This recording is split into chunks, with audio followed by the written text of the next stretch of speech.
once again, Derek playing a real nice game for you guys, and just that outside shooting. Just, I mean, it's, who knows how long he can keep it up, but it's been such a unique, different change for him.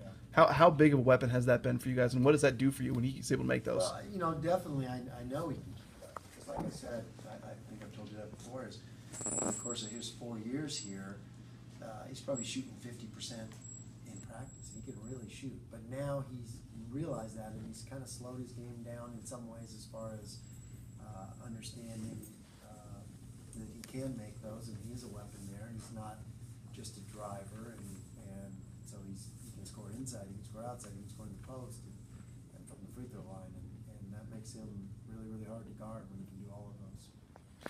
One-dimensional scores are easy to shut down, but guys that can do what he's doing, where they shoot it and score in so many different ways, and these guys know how to get him in those so many different ways. So, he had a great pace to him tonight, as far as just looked like a 10-year veteran, NBA veteran that knew how to play and just let the game come to him and made easy plays all night long. There's been a lot of talk about that even before the season, all the extra shooting he did over the summer and everything. I mean, he talked about how he couldn't really do much else because of his injury, and that's all he could really do was stationary shooting and stuff. I know there's a lot of talk, but did you see over the summer him putting in that some guys just shoot? Could you tell the effort was there? Absolutely.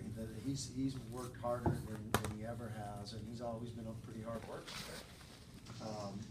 He put the time in, and the game rewards you when you put the time in. Let me say that again for all you young kids. The game rewards you when you put the time in. Didn't for me. And that's what we want our guys to do.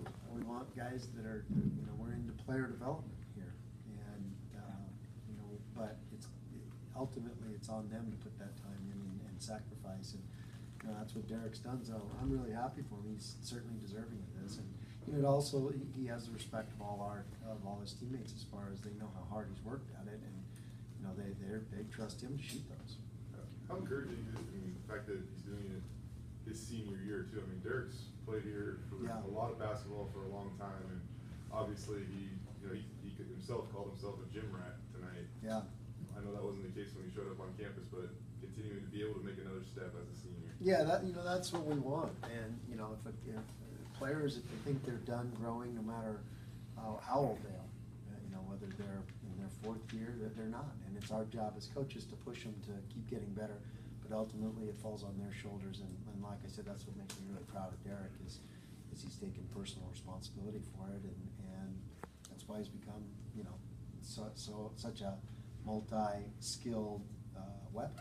You encourage him to keep shooting, like he said that if he's feeling confident, he's gonna keep pulling the trigger or whatnot, seeing it go in. Oh yeah, like I through the practices in his early in his career, I'd be like, shoot that, but it took a lot of not brainwashing, but it took a lot of conditioning, understanding that those are great shots for our team.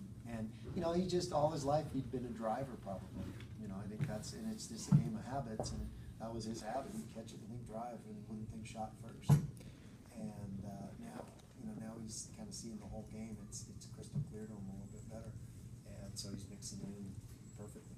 How would you kind of assess the defensive effort there tonight? Derek talked about kind of the importance of those first 4 minutes of each half, and I think they started out 2 of 11. Second half they started out 1 of 7. How would you kind of assess defensively what you did tonight? Yeah, I was worried about, you look all over the country, and teams are getting knocked off, and there's so many upsets. These are, Division I games, and any game is hard. And if you don't have the right approach on the right night, you're going to lose. And so, our whole thing is about our approach. And, if we don't have the right approach, then we're in big trouble. And I thought we did a great job at halftime, kind of regrouping and dialing in, and coming out second half with some pretty good defense. Because, like you said, other than Derek, we didn't make, we only had, Tigo made a 3, nobody else made one. Nick goes 0 for 6. And so we didn't shoot our way through that game. We kind of grinded it with our defense. For James, those plays that he provides, how important are those for this team? They're huge. I mean, we're not winning these games without James. And I'm so happy for him because he's plugged away for a year and a half here now, and he did a year in junior college, and like, he's at 60% of how good we can get him. I mean, he needs to keep growing and getting better and be hungry to get better. And if he is, he's gonna, the sky's the limit for James with all that talent. What's he been able to do over the last month to prove to you that he's worthy of a spot in the starting lineup? Well, with him, with James, it was consistency a bit, and he would do 2 good things and then 2 bad things, and 2, so you just keep it simple for him and let him fly around and make plays, and then just make the simple plays and eliminate any tough ones. And when you do that, it's the game's easy for him. It's great. There's Mr. Gerke in the back. Good to see your eyes focused. What'd you tell him after the sack? Oh, the one they got? No, I the said. one he got when he was swinging on the rim. Oh, what'd I tell James?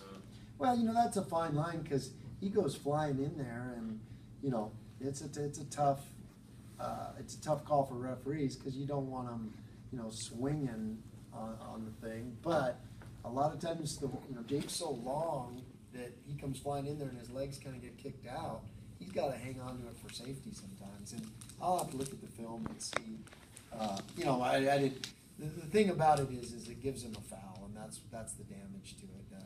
I want him to dunk it. I want him to tear the rim off, and maybe just a half a count early let go. But How weird is it that you're talking about a guy tearing the rim off in Boise State? I like that. Yeah, those are nice plays. Coach Linder drew some good ones up in the timeout on to get him on those slips and get him on the ball screen. And probably should have had him for 2 more. It's crazy that a guy didn't score at all, and then against North Carolina State he scores double figures, and 5 straight he scores in double figures. I mean, have you seen anything like that in your time?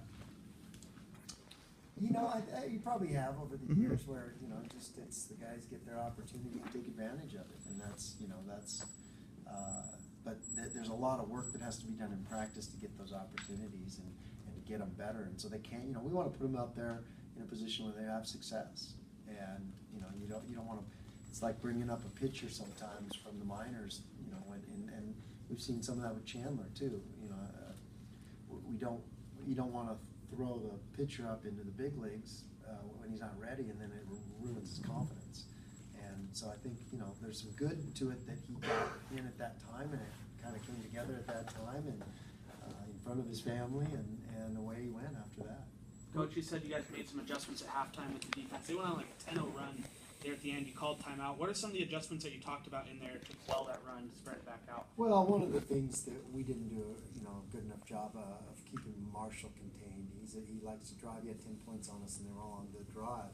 So we did a better job, but we went under the ball screens in the second half, and the guys adjusted, did a great job of figuring that out, and we kept him contained a lot better in the second half, and that made a big difference. Where's Nick from 3 right now? It just seems like he's struggling a little bit from behind the 3-point line. Well, the thing I think about Nick, and that he's got the message he has to understand, is that with the way we play and the guys that he plays with and our style, we can get him threes. We can get him great looks. And he probably has to maybe become a little more selective and pass up the good looks for the great looks, because we'll find him a great look sooner or later.